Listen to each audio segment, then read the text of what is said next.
Bienvenidos a una nueva entrevista aquí en DFTV para comentar sobre las indicaciones introducidas a la reforma tributaria. Estamos junto a Sergio Endres, abogado del estudio AEM Abogados. Sergio, muchas gracias por estar aquí con nosotros. Muchas gracias a ustedes por invitarme. Bueno, lo más destacado ha sido sin duda el cambio, las modificaciones a las atribuciones que se le había otorgado al Servicio de Impuestos Internos. ¿Cuál sería el análisis que se hace de estas indicaciones presentadas?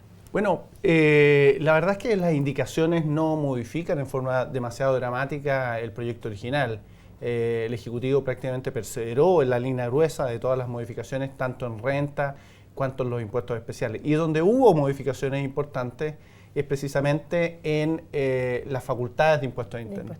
Sí. Un poco para situar el tema, la facultad más relevante, que fue la más discutida precisamente, es la facultad que permitía a impuestos internos apreciar una operación de un contribuyente particular, claro, un contrato, y lo que se llama técnicamente recalificarlo. Es decir, el contribuyente celebraba una compraventa e impuestos internos podía decirle, mire, esta no es una compraventa, es una donación, es un usufructo, un arriendo, en fin.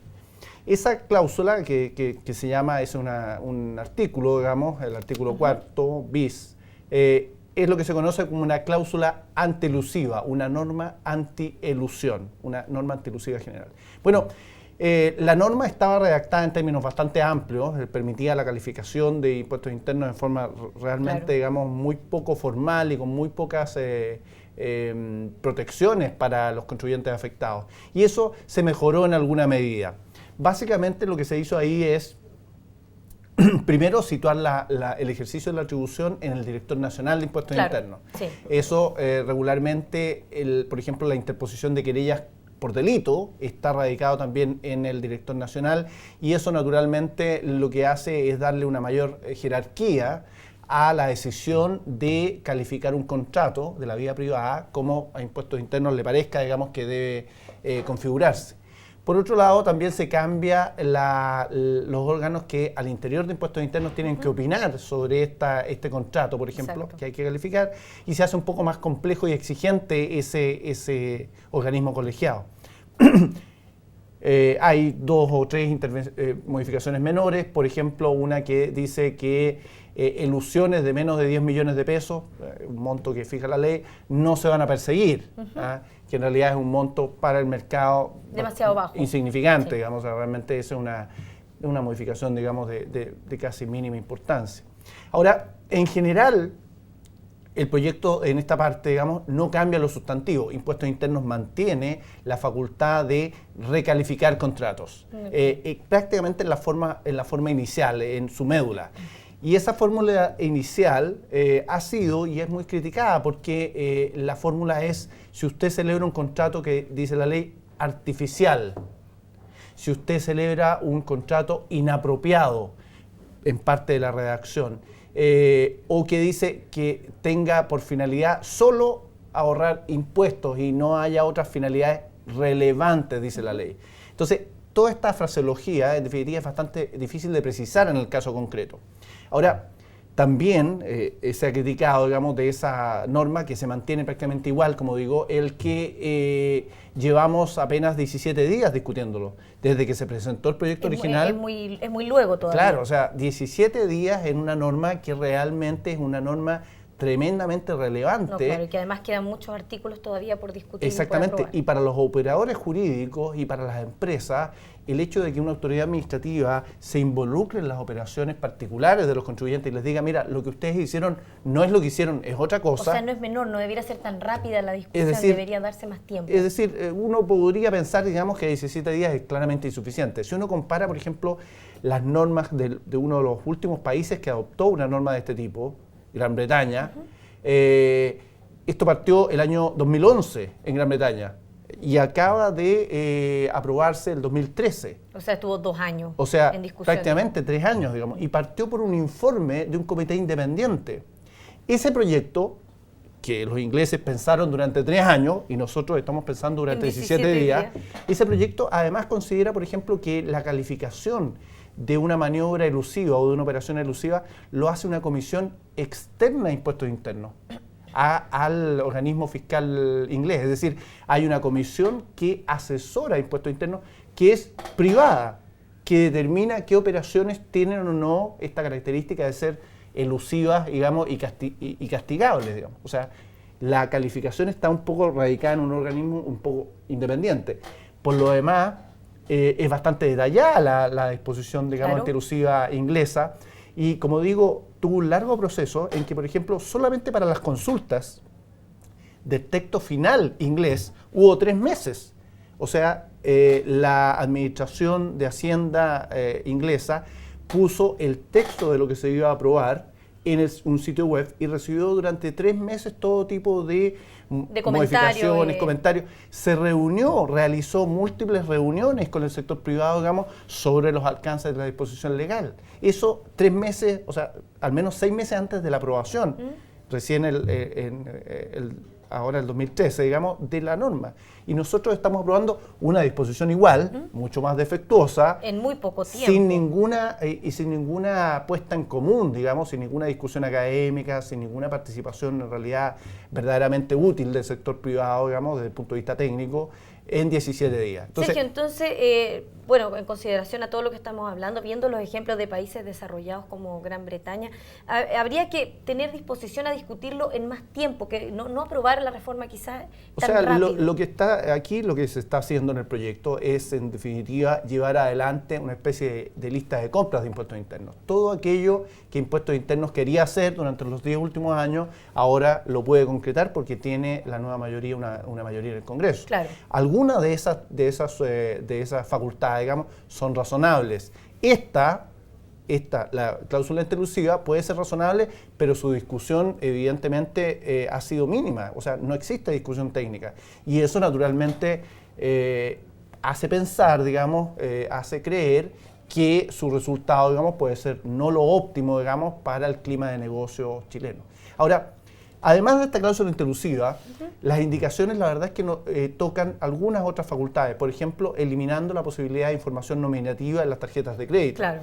Esto era muy discutido, naturalmente, porque se entendía, y así lo entiende la indicación, el Ejecutivo al final lo retiró, se entendía que era una intromisión un poco, digamos, extrema en la vía privada. Demasiado en la vía privada. Ahora, en general, las facultades de impuestos internos que se están proponiendo parten de un diagnóstico de que pareciera que impuestos internos no tiene suficientes facultades.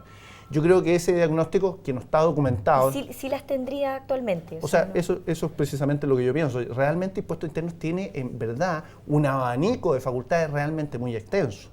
Lo que hace el proyecto es incorporar algunas que son razonables, pero en verdad el diagnóstico que hay es Impuestos Internos le faltan facultades. Pero agrega demasiadas, algunas no serían necesarias. O sea, yo creo, en general, la discusión de la facultad de impuestos internos es siempre un tema polémico, porque hay una tensión entre la vía privada, los negocios del contribuyente y lo que Impuestos Internos espera recaudar.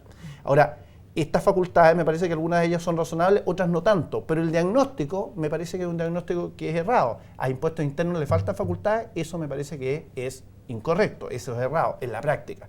Impuestos Internos tiene realmente hoy día una cantidad enorme de facultades y la verdad es que lo que se da, porque yo, además de profesor universitario en la Universidad de Chile, ejerzo privadamente, lo que yo he visto es que muchas de esas facultades no tienen ningún control efectivo. Si uno ve, por ejemplo, y de eso no hay una línea en el proyecto, la defensa de los derechos del contribuyente, la verdad es que en este proyecto se deteriora. Hay al menos 5 normas. Menos de lo que es. Más disminuye. atribuciones, menos derechos. Exactamente. De hecho, el proyecto tiene al menos 5 disposiciones legales distintas que amplían los plazos, suspenden el plazo que tiene Impuestos Internos para fiscalizar, que es de 3 y 6 años por regla general, lo amplían, lo suspenden en muchas situaciones, manteniéndolo vigente más allá de los periodos que antes estaban, e incluso deroga normas que la misma concertación en su momento aprobó, que limitaban el tiempo de Impuestos Internos para fiscalizar. Al menos 5 o 6 normas dicen, no, paremos el tiempo que tiene Impuestos Internos para fiscalizar, aumentemos el tiempo para fiscalizar, deroguemos las limitaciones que hay para fiscalizar desde el punto de vista temporal. O sea, realmente hay claros deterioros, claras disminuciones en los derechos que el contribuyente tiene para defenderse legítimamente, legalmente, de la fiscalización de impuestos internos. Y si tú ves, en definitiva, como última línea en este tema, que yo me parece que es el más relevante, sobre lo cual no se ha dicho ni una palabra, digamos, ni por la nueva mayoría, ni tampoco por el sector privado, los derechos del contribuyente están cancelados en general muy débilmente hoy día.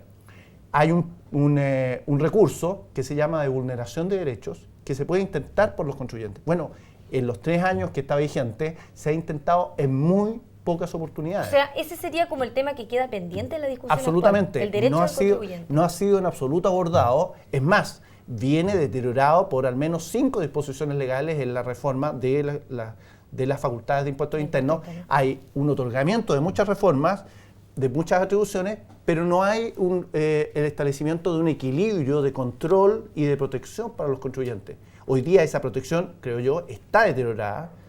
El procedimiento de protección de vulneración de derechos funciona mal, realmente se usa muy poco y creo yo que eso no responde a la realidad. La realidad es que si bien los funcionarios de impuestos internos hacen una estupenda tarea en general, hay casos específicos en que realmente se producen situaciones en que el contribuyente queda totalmente desprotegido. Sergio, ya para terminar nuestra entrevista, en cuanto al resto de los impuestos específicos, que también ha estado en el debate incluso de la democracia cristiana y cosas que quieren modificar, como por ejemplo los impuestos a las bebidas alcohólicas.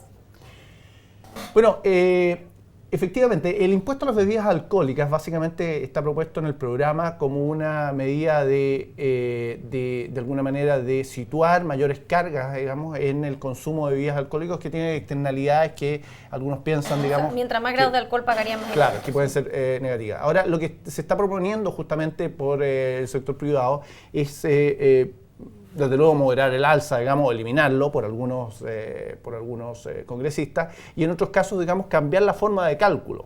Claro. Ahora, bueno, es difícil en realidad establecer cuál es el perfecto rango para un alza de impuestos.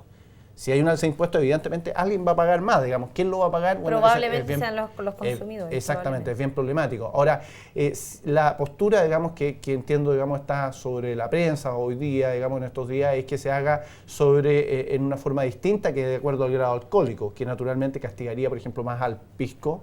Y naturalmente, que al vino, claro, ahora eso castiga al pisco y también castiga al whisky, digamos, que tiene alta gradación alcohólica, digamos. Una de las más altas. Y entonces, cambiar esa modalidad de impuesto, digamos, por uno que tenga en cuenta el valor. Caso en el cual entonces bebidas más económicas, por ejemplo, la cepa llamada vino país, por ejemplo, tendría menos impuestos que teniendo 11 o 12 grados de alcohol, que otro licor, digamos, importado que tiene la misma graduación, pero es de valor mucho más elevado. Entonces, es difícil elegir. Probablemente en cualquier situación cuando se está estableciendo el impuesto haya un elemento de discriminación, digamos, o de elección que pueda no ser totalmente grato, digamos, para algún sector que es el que ha afectado, digamos, por el impuesto. Es difícil saber sus bondades. Ahí probablemente los economistas nos puedan ayudar mejor en relación a los sectores productivos que pueden verse afectados, los que claro, más a modular un impuesto que sea menos distorsivo y que reúna, digamos, los recursos que el Ejecutivo está pensando. Sergio, muchas gracias por haber estado aquí con nosotros comentando otra más de las aristas de esta larga debate de la reforma tributaria. Bueno, encantado de estar con ustedes, digamos, y a su disposición. Gracias. Y a ustedes los esperamos en una siguiente entrevista aquí en DF TV.